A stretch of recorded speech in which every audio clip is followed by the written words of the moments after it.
There's a real buzz about Mezco's new release. Here's a look at the brand new Mezco Toyz, the Texas Chainsaw Massacre 112 Collective Leatherface.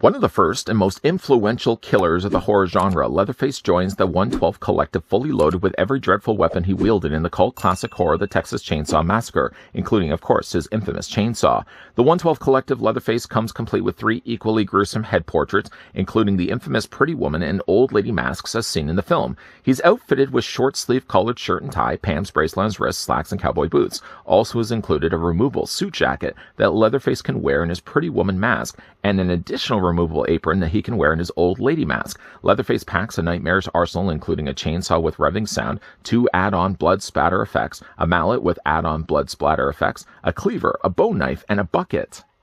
Now, just before we find out who's on the chopping block, let's first grab the tape measure and see how tall the 112 Collective Leatherface is from the original Texas Chainsaw Massacre.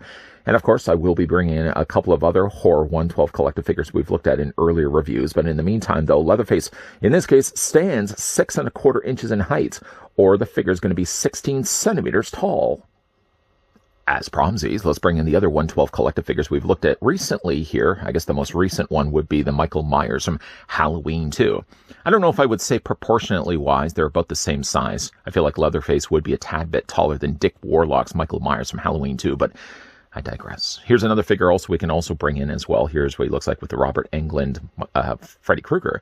Unfortunately, Jason Voorhees at the time right now is killing camp counselors, so I don't have him to bring in for comparisons. But yeah, it seems to be the case that they're sharing not necessarily the same bodies necessarily, but they're sharing about the same size to one another.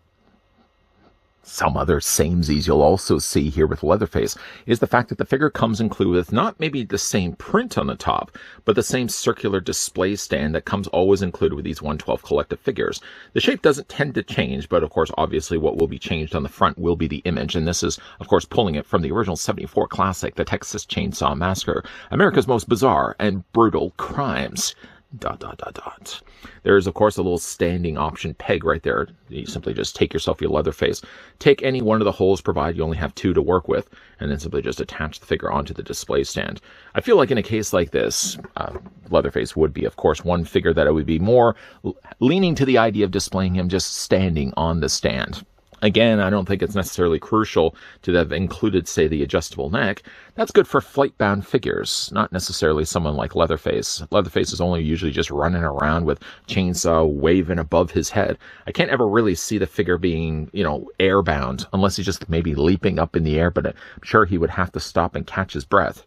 If you, though, did want to go this route, by the way, simply, again, just take the figure, remove him from, of course, the display stand, put him back here for a second. On the bottom of this, if you do take yourself the display stand, you can pop this straight through. Am I doing this the right way? I think you want to pop it this way. Pop, in fact, the peg straight through. I find it always helps to actually use the adjustable neck. And then you just, I don't know why I'm having a harder time to do this time around. Maybe I should be doing it, yeah, the other way around. Pop the peg straight through. And then normally that would just pop right out. It seems to be really like lodged in place. I haven't honestly yet done this with using the adjustable neck. But if you wanted to, you simply would just pop this out. I may even have to heat this up with hot water. I mean, who am I really kidding? I'm not ever going to be displaying the figure with the adjustable neck. But the idea is that the neck would then be in place. And then you have an adjustable knuckle right here, right here, right here, right here. And then the end of it, of course, will open and close to fit around the figure's waist. Again, not going to ever really use this, I think, for a character like Leatherface. The last thing, of course, that always comes included, usually with these 112 Collective figures, I think all the time, tends to be this little Ziploc baggie. Down below, there's 112 Collective. If providing your penmanship is good, you could write down below here the actual name of the character and then store all your accessories in here without having to put them back into the box. Or you could also go the route I've gone in the past of simply just printing this off on a label maker and just labeling that down. Because again, like my penmanship at times looks like I've given it to a scared chicken and chased it across the page. Seriously, my writing is atrocious. So probably will just end up, if I do decide to keep all the accessories in a bag rather than putting them back in the box, I might just find myself actually using a label maker instead of actually just embarrassing myself, but I'm just writing that in because no one's going to be able to make out exactly what I've written. Looking now at Leather's accessories. First, the figure comes included with a tiny little bone knife. All of the accessories are ones you'll find in the movie, although ones like this, for example, are more likely to be lost. The blade itself painted well in a dark gunmetal gray, while the bone end of things at least gets a few little brushings of extra yellow just to make it look like real bone. Can be fit into his hand, and of course the hands that are provided for this may not be the closed fists right now. They're not going to be doing much of anything, but you do have these extra little tinier hands that are good for holding the knife, although the knife just fits that in between the thumb and the fingers, and the figure can be displayed with that. The figure also, while still on the topic of weapons, of course comes included with a cleaver. All of these weapons, by the way, really except for the knife, have already been used generously. You can see a smearing of blood across the top of the blade. I mean, look how crude that cleaver is. I would imagine it'd be quite razor sharp. I'm not going to run my finger across it. You can see like the handle, for example, it does have a nice dark brown that they've given it. And of course, you probably could use really the same hands that I already had a look at and just have the figure displayed with the cleaver instead. At the opener of this, I did, of course, use the mallet. If you wanted to instead have the figure displayed maybe with not a chainsaw, the cleaver is a good option to go with if you're, running out of some ideas. I mean, you really would not run out of any of the ideas with, of course, as many things that come include with the figure. He comes with also the mallets. And mallet, as you can see, does have blood on the end of it, so it has been very generously used. If you did want to jazz this up, though, a little bit, they have also added a few blood splatter effects. These have been successfully produced by using a translucent red plastic. And all you're really going to then do, at least with the mallet's case, is just wedge it onto the end of the head. You want to make sure, of course, you got it on there far enough, and it looks like he's actually splattering somebody's head. Really like that effect. Correct me also if I'm wrong. I think this might be the first time we've gotten ourselves splatter effects, at least when it comes to these horror characters. Really like the look of that. Then the figure also comes included with, I guess we could look at the hands. I did want to leave sort of the chainsaw for last. The hands, for example, right now he has in the sockets of his forearms, closed fists. Not the most exciting, I know. He also comes some mauling hands, and all of these hands are quite soiled. Very, very dirty, dirty hands. I don't know if that's just mud, guts, blood, whatever else is left behind after he's made his latest kill. The nails, though, seem pretty clean. Surprisingly, Leatherface, who I can't imagine really practices hygiene all that much, still manages to take the time to trim his nails. Interesting. The figure also comes, already mentioned, the fact that he comes with a couple of gripping hands, for example. And he also comes with a pair of relaxed hands.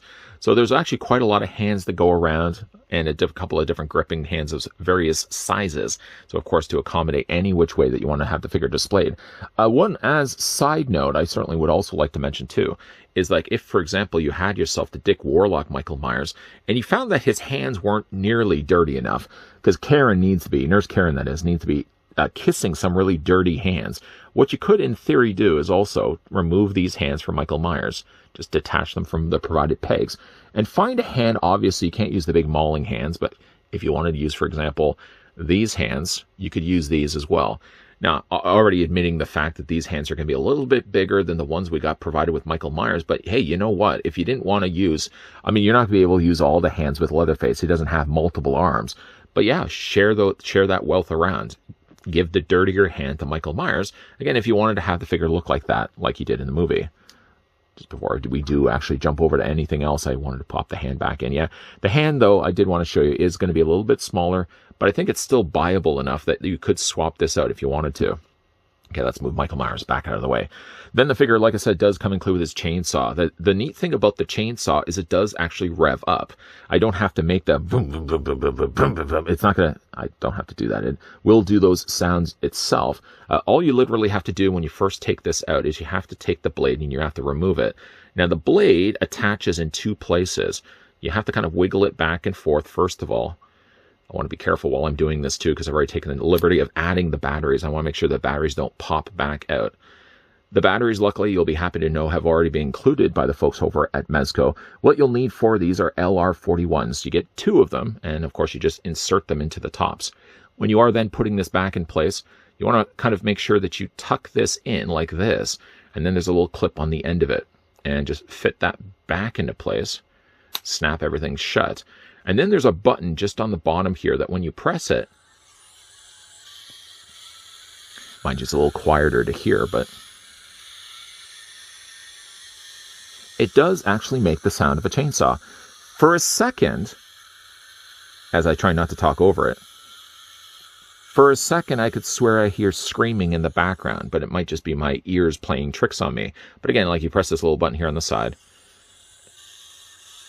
By the way, also, pressing it again doesn't turn it back off. It really has to run its course, or run its course through someone's body.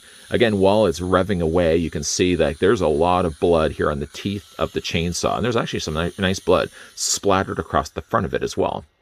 This can be fit into Leatherface's hands, of course. The first thing you will want to do, though, is remove the existing hands, because these hands aren't going to be doing much of anything. The problem with the hands, though, is at least this hand, it always seems to be the case that Pam's bracelet is a separate piece.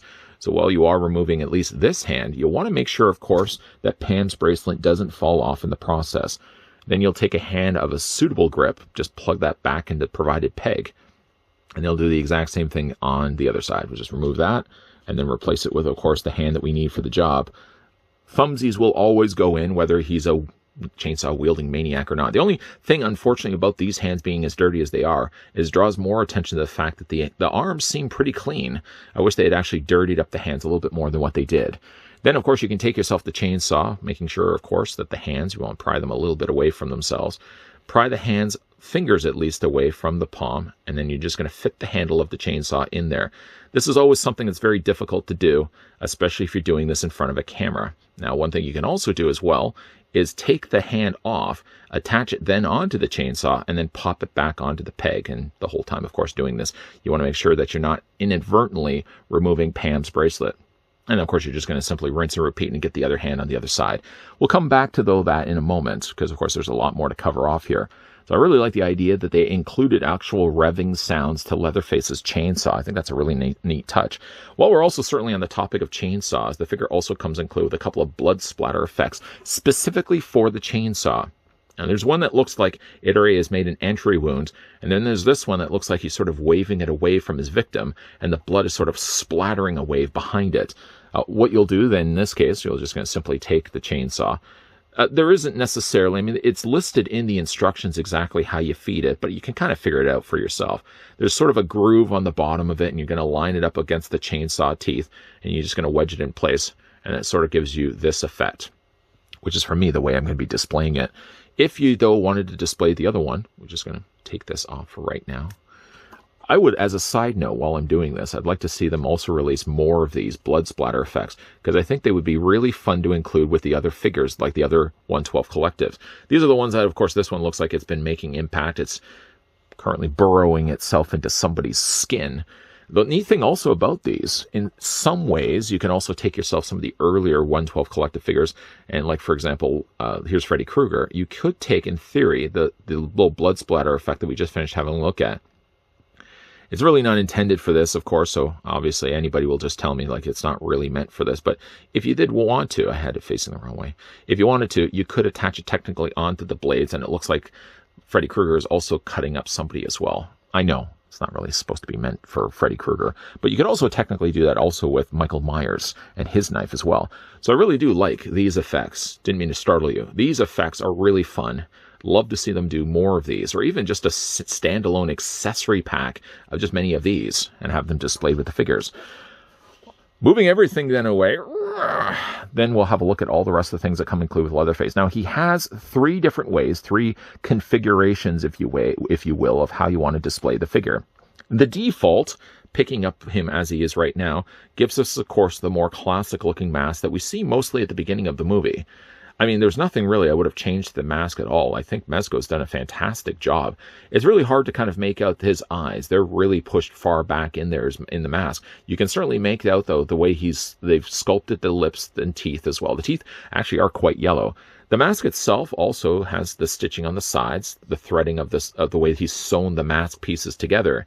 All in all, it's really one of the best Leatherface masks we've gotten, at least of this 74 release. Now, going again, before we actually get to the rest of the masks, he has then, of course, outfits that are going to go along with this. Now, he has an apron. Like, the apron itself is more of a faux leather material. It's got some nice blood splatter that they've got on the front of it. I must say it did have some problem, though, with doing up the back of the apron. Because the apron, instead of actually having threads on either side where you just, tie them together, as small as that may be, I think they actually looped it. They had already pre-looped it, so you sort of have to tie a knot within its own loop. Very confusing. Very confusing. But what I ended up doing is I just tied it tight enough so at least it's going to sit fairly close to his body, because if you don't tie it, it's just going to basically hang out the sides of Leatherface, and that ain't right. So just to put this actually onto his body, just before we actually do that, I want to show you guys what the rest of his outfit looks like. He does have, like in the movie, the striped shirt, the very classic tie there on the front. It's fairly well done also around his collar. It looks like the shirt would also be able to open up. And he's also got some few stains there on the fronts of his pockets, on the sides of his sleeves as well. And of course, down below, he does have his slacks. Nice belt buckle sculpted in there as well, painted in gold. And he's got the cowboy boots also there as well. It's really, again, nice looking figure. They've added some padding there to the front. It's actually not even padding. This is plastic. Like all the larger features on this figure are all sculpted plastic. Nothing's been added by additional batting or anything on the inside of the shirt. So I'm sure they probably could get some mileage out of this later on as releasing future Leatherfaces of this size. Okay, so if I wanted to get, like, for example, the apron on, seeing as I've tied it as tight as I have to actually start from the bottom and work my way to the top. We're going to elevator this all the way to the top of Leatherface's body. I really wish there was an easier way, but then I think it would sacrifice this looking like a real thread. And then, of course, from there, we're going to pop off Leatherface's head. We're going to drape this then around the socket joint of his neck, and then we're going to pop the head back into place. A few little adjustments will not necessarily be needing to be made, of course, and then we got ourselves Leatherface now ready to go. I guess if you wanted to, most canon would say that the tie should really be hanging out, I believe. But that's what Leatherface would look like. Now, with me tying it off the way that I have on the back of it, it does make it a little bit more fitted to his body. Prior to that, though, it just really hung open, and it didn't look right. Now, of course, you can have Leatherface then displayed this way on your shelf. If, though, you did want to swap him out to the old woman, honestly, I think it's always the most less interesting look to Leatherface, honestly, and any single time a company releases a figure that has an alternate look of the old lady, that's never a look that I would ever go with for Leatherface. But if, though, you wanted to, just put the figure down here for 1 second. Looking at the old woman mask here, for example, like, it's a good looking mask. It always reminds me of Tourist Trap for some reason while looking at this. Again, it's got some nice aging there. You can see, actually, in this case, a little few pocket peekaboo areas where you could see, like, Leatherface's face underneath there, at least the hair from his beard. But, again, it's a nice-looking head sculpt, just not one I would ever really use. The top of the hair, of course, you got the little entry wound there to the top, probably left behind by the mallet itself. If you, though, did want to display the figure with the old woman mask, simply just the case of popping off, once again, Leatherface's head. Now we're going to go ahead and remove the apron as we already had started before. Now we're just going to remove it back off. We're going to put that to the side. And then the figure comes included with this version of apron, which, unlike the original one, actually does have individual ways of tying this up. Threads on either side you would just tie together, make little tiny bunny ears, and then you're going to be good to go. I haven't yet done that with this apron, probably simply just because I'm not going to ever display the figure with the old woman look. But if you wanted to, you simply, again, just put it over top of Leatherface's body like this. And then you're simply just going to, again, rinse and repeat, rinse and repeat. We're going to pop the old woman head sculpt on there, and now we got Leatherface looking like he's holding some country kitchen. I don't know if I would be eating what's on the menu. But yeah, it looks okay. I mean, it's just not the look I prefer for Leatherface. And again, you just simply would take the threads provided on the inside of the apron and just tie them together to finish off the look. I mean, this one fits actually a little bit closer to this body anyways, just by the type of material that they've used. Again, you've got some nice additional staining that they've put to the front of it. It does look like a picnic, doesn't it? Again, I don't know if I would be eating what they're serving. The last look, and what I feel to be is my favorite look, is, of course, the pretty woman, the pretty lady. Now, in this case, you actually got, again, like Leatherface with a slightly more paler mask. This one, actually, the Pretty Woman, for me, is one of my favorite looks for Leatherface. Nice stitching there on the side of the face. You got some eyeshadow. I mean, Leatherface clearly doesn't know how to apply makeup, like I should really talk. There's lipstick also there down below on the lips, but you can see like there are still remnant remains of what the skin color would be underneath. So he's only managed to really put some cover up on the front of the face. It's, again, like a really good looking head sculpt. I feel like I'm almost in a way doing a disservice by removing a 74 look, the original more classic look to Leatherface, defaulting him instead to the Pretty Woman. But honestly, of the three, it's my favorite look for the figure. So what we'll do again is we're just going to remove the old woman mask, just put that with all the rest of the remains that we've got to the side. We're going to remove the apron also is here as well. And the one other thing that we also need to do is we need to add the jackets. That finishes off the look. We've got ourselves a nice navy jacket, fairly decent stitching on the inside. There's no real loose threads. You can clearly see the way they've actually taken multiple panels of fabric and put them together, but it's still a pretty clean look. Now, one thing I will, though, do is when I'm removing the hands, I'm going to just take off Pam's bracelet also for right now, too, because I feel like that's just one thing that's going to get in the way. We're going to slide the jacket up the sleeves, again, like dressing a small child. Now, the only thing about this is I find like the arms are a little harder to get into the sleeves just because, again, like the way they've got the elbows bent. He does technically have a double hinge on the elbow, but still at times it's hard to kind of get the jacket over top of him. Once that's now hopefully all in place, bring the jacket all the way up as best we can get it. And we can bring the arms back around forward, fix the jacket as best we can. There we go. You probably could even fix this up a little bit better than what I've just now done, but then we can go ahead and put the hands back into place. I'm just going to leave Pam's bracelet off for right now, because I know if I was to put it back on and then say ultimately take the jacket off, I know I would sooner rather than later, lose Pam's bracelet. So we're going to go ahead and put that in place. Then from there, finish the look off nicely by putting the Pretty Woman mask on top. A very nice look to Leatherface. I feel in a way almost like the jacket probably could have been a little bit bigger than what it is right now. I mean, it's really tight around the arms. I guess it's a little looser here to the back. It's a little loose to the front, but it's just the fact that they've added so much fill on the front of the figure's body. There's so much additional bulk on his belly that almost in a way I feel like the jacket is maybe a little too small. I would have made it maybe a little bit bigger than what it is right now. But again, like that finishes off what I feel to be the best look of the three. Short, of course, just the fact that the jacket needs to be a little bit bigger than I think what it is right now. It does, though, the colors match-wise, jacket to the pants. And again, like it's all just a really nice-looking figure. Okay, so let's run through the articulation. And I probably should have maybe started things first by... I probably should have looked at the articulation first, I think, before we actually started dressing this guy up to look like the Pretty Woman. But we're going to do our best. We're going to do our best. The head is on a ball joint, first of all, so there's a fair bit of articulation at play here. You can move the head up, down, back, and forth, and technically you could rotate the head all the way around. The shoulders are on hinge joints, and even though with the tighter jacket, he still manages to pull off almost a 90 degrees. I mean, this side works a little bit better than this side. I'll have to just fix it up a little bit before we go to final looks. He does have a bicep swivel. The figure also has a double hinge on the elbow, and the hands rotate also all the way around. The upper torso, as tight as it may be, does actually have a ball joint, so you can rotate all the way around this way. He does have leg splits. You can rotate the legs at the top of the thighs, double hinge on the knees, and then there's the articulation back and forth on the ankles, rocking back and forth this way as well. Viewer Livens Flame had also mentioned that he had picked up this figure for himself, and that he had a problem, I think, with the slacks. The slacks seem to be okay for me. They bunch up a little bit around the knee area, but overall, I think it's a nice-looking Leatherface. I would only say the one other thing is, other than having maybe a really overly tight jacket that fits around his frame, is I feel like maybe proportionately, it does almost come across like he has really squat, shorter legs. It could be also contributed to the fact that he has an overhang of a belly, and that so much of his torso gets occupied by that belly. But I think by looking at him a little bit, at least with this look and not being hidden by an apron, this Leatherface does come across, at least for me, like he's a little too short in the legs, but he's still, though, a nice-looking figure. And then, again, we'll just move this guy right over and bring in the recently looked at Michael Myers, just because, again, like that's the most recent 112 horror figure who we've looked at. Yeah, again, like they look good on a shelf. And I'm sure, like Mezco is going to get the most mileage out of this mold. Every company wants to get the most mileage out of their mold. That we're probably going to see, I can call it right now, we're probably going to see another version of this guy getting released, whether he's going to be from Texas Chainsaw Massacre 2, or maybe one of the subsequent sequels that would follow.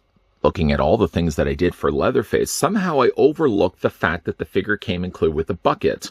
I had taken all the accessories out and sure enough put them to the side and somehow overlooked the pail over the course of the review. Something, of course, I did want to throw in before we jumped over to the final looks of the figure. The pail itself does have a moving handle, and it looks like it has been filled right to the top with a nice little stream of blood trickling down the side. Some indentations that they've also added to the pail itself, and even like the bottom of it does look finished as much as it does to the top. All in all, it's just a nice additional accessory. I can't believe I left it out in the review. So if you'd like to get your hands on Texas Chainsaw Massacre's Leatherface from the 112 Collective line, the price point of this guy will set you back about $100. I have, though, been critical in the past talking about how much Mezco is really charging for these 112 Collective figures, at times earlier in the past, mentioning that maybe the price was way too high. Though looking at what they've done here with Leatherface, let me just correct that a bit by saying, I think with Leatherface, and maybe even some of the recent ones like Michael Myers, I think to the credit of Mezco, they have thrown enough in there to justify the price point that they're asking for. I mean, like, look at Leatherface. He has only one body, but he at least has three different, very distinct looks that you can choose from. I started the review with the more classic 74 look, and I wrapped up things with the more familiar final shot of Leatherface as he's chasing Sally down the street. Now, I do again like the look of this one where they've included all these extra blood splatter effects. I have chosen one of them for, of course, the end of the chainsaw. And let's not also forget the fact that the chainsaw does have a revving action, a revving sound to it. That's something that didn't necessarily need to be included, but Mezco included it anyways. So let me just backpedal a bit. Maybe the price point for this guy being $100 may very well be worth it. You're getting a cloth figure. Again, like the tailoring of the clothing is pretty good on this figure. The jacket, I will admit, still is probably a little too tight. I would have made it a little bit bigger and baggier than what it is right now. But again, like the fact that the figure has as much as he does, I think does justify the price that they're asking for him. What do you guys think of Leatherface? Let me know down below in the comments section. And if you had a chance to pick up this one for yourself, which look of the three did you settle on? I wonder how many people actually went with the old lady. Honestly, anytime a figure company has ever done a Leatherface that has that look, it's always one I never end up displaying with the figure. Pretty Woman for me, or again, like the more classic original, I guess the go-to 74 look for Leatherface. Either one of those are fine, but the old lady for me never cuts it. Oh, I see what I did there. If you guys enjoyed this video, I want to hit with the like. If you guys are loving the content you guys are seeing, and you certainly do want to stick around for more, if you haven't already done so, make sure you hit that subscribe button down below, and you're also turning on the bell notification. Of course, as always, guys, thanks for watching. See you guys next time.